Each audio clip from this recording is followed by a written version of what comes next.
Welcome to The Bridge, the podcast where we cross into the heart of real stories shaping our everyday lives. I'm Andrew. And I'm Mickey, and today we are anchoring ourselves in one of the Mombasa's most vital yet most frustrating transport lifelines, the Likoni Ferry crossing. If you've ever been stuck there, then you know the feeling of the sun-scorching heat, idling people pushing each other forward so that they can get to the ferry and catch up with time that is slipping away.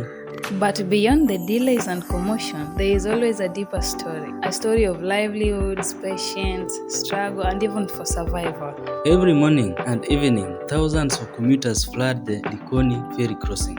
Workers, students, traders, parents, and all depending on the narrow channel between Mombasa Island and the South Coast mainland. But for many, this journey is anything but smooth.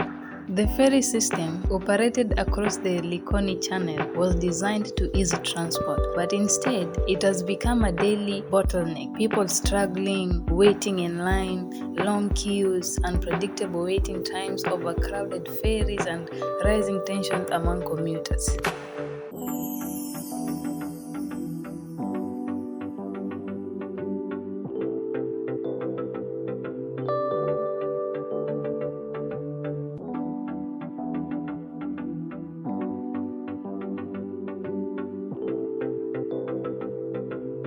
On my first experience with using the ferry, when you go there in the morning, the rush hour in the morning when many business people are coming over here, let's say Kongowea, to buy goods and take back to sell on the other side of Maybe Likoni. going to school.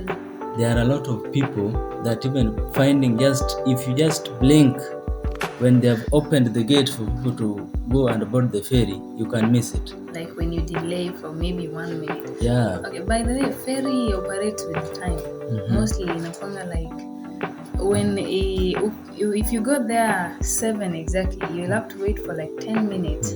The ferry leaves at 7:15 and then it gets to the other side by 7:30. So when you delay in between 7 exactly to 7:20, you will miss the ferry. That is why you see sometimes you get, when you are going somewhere, you are late, you are delayed. So I would say for someone to be able to catch a ferry on time, you have to know the schedule, how they work it. But at the same time, they don't work with the schedule. Sometimes they don't know, especially rush hours.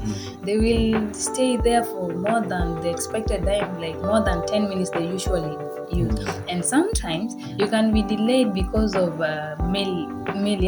those cargo.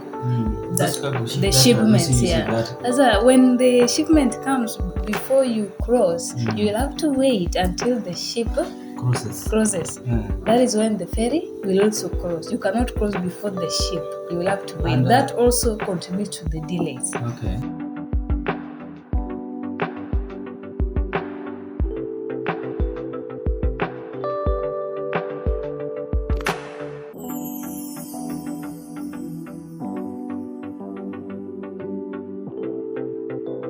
And also, you at some point you did tell me you are living in Likoni. Yes, I did. So what's the experience? Let's say you have an appointment, let's say at 8 a.m. and you go there and you find that you have now to wait for more than, let's say even 30 to 40 minutes. Okay. In a situation where you've said that in the same crossing, the ships that docks down in the docks use that same path. Yes. And now you have to wait for more than 30 minutes. How do you compensate for this time after you've crossed the other side? You cannot compensate because you're already late. For example, I have a class at 7. I'll have to be in class by 6:30 or 6:45 for me to have some time to rest and begin the class. And then when I get to the ferry by 6, I'm delayed by 30 minutes. By the time the ferry docks, people gets in. That will be also another 30 minutes. The time ferry leaves to the other side, it will be another 20 or 10 minutes. That will cause a delay. It's already 1 hour or more than 1 hour late. That is already 7:30 or 8 a.m. The class starts at 7 exactly. Yeah. I'm already late. I cannot compensate for that. I'll have to be mad, upset and all that, but I cannot do anything about it. Okay. Yes. But that is a very big challenge for, let's say, on a personal level as a student. Yes. But also we can just say that the big challenge that I also noticed there, apart from that delays in time, is that the differences in the ferry that people use. You find that the ferries, they are different. There are others that only carries, let's say, vehicles and other, let's say, heavy machinery, and this one for people. I might think that if there is a way that they could just also involve those ones carrying the vehicles, that watu wakiwa wengi, wengine pia kama zile unapata ferry imebeba hata kama magari less than 10 cars na ndinapitisha. What if wangeongeza watu kwa ile ipeleke, then ikirudi tena watu wengine wanini, unaona hii inaweza kupunguza ile congestion. I know that can solve, but I don't know, sometimes when people are not many, like between midday hapo, midday there are no people, like watu wako wengi, so like ferry, and then that time magari ndio zinakuwa mingi hiyo midday. Yeah, so that is why kama watu ni wachache. So this is why I'm telling you, in midday watu ni wachache, both sides. Okay. Yeah, maybe from 8 p.m. there this side from town. Yeah, that is when people start to be to pile up. But when there's fewer people at the waiting bay, that is why the smaller ferry, they use it to carry vehicles. Okay, and then one. In a depot the other side, the commuters will have to wait for the big one or another, or let's say another ferry. For the passengers to go, or maybe sometimes they do mix them together. Okay. The passengers and the vehicles at a time. Yes. Okay, but I think living in the other side or even having to use ferry, it's heavy. Inafaa kuwa umejitolea, because there is ni vuta ni kuvuta. Yeah, you have to be someone who know how to deal with time. Okay. Exactly.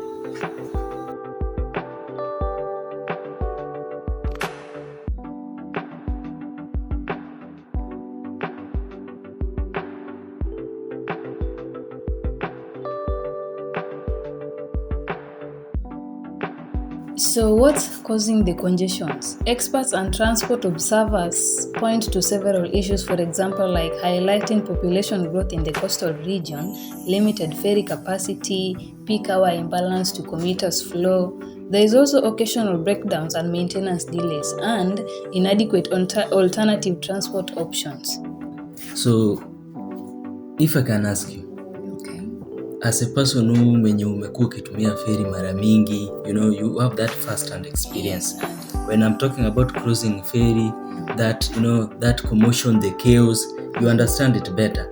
I have an experience, but because you've been using it for more than me, you lived in Likoni, and you know what it means to cross ferry each and every time you want to come to the island, to Mombasa Island, the side. Yes. So what are the, you can suggest that what can be done at least to solve these challenges in one way or the other? What do you think can be done as a person who has been using this ferry on and on? Okay, as someone who has been affected that much, I would suggest, for example, they increase ferry fleet capacity, expand pedestrian and vehicle terminals. They can also enhance the Dongo Kundu bypass usage so that people can be able to balance.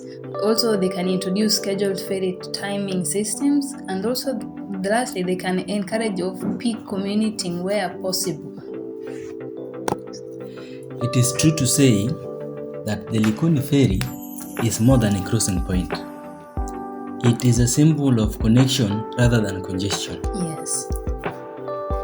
It connects lives, opportunities, and even dreams, but it also highlights the strain of growing city trying to keep up with the people. For now, commuters continue to wake up early. They queue patiently and hope for smoother crossings at Likoni Ferry. But the question will always remain that how long will Mombasa's bridge between land and island remain a test to endurance?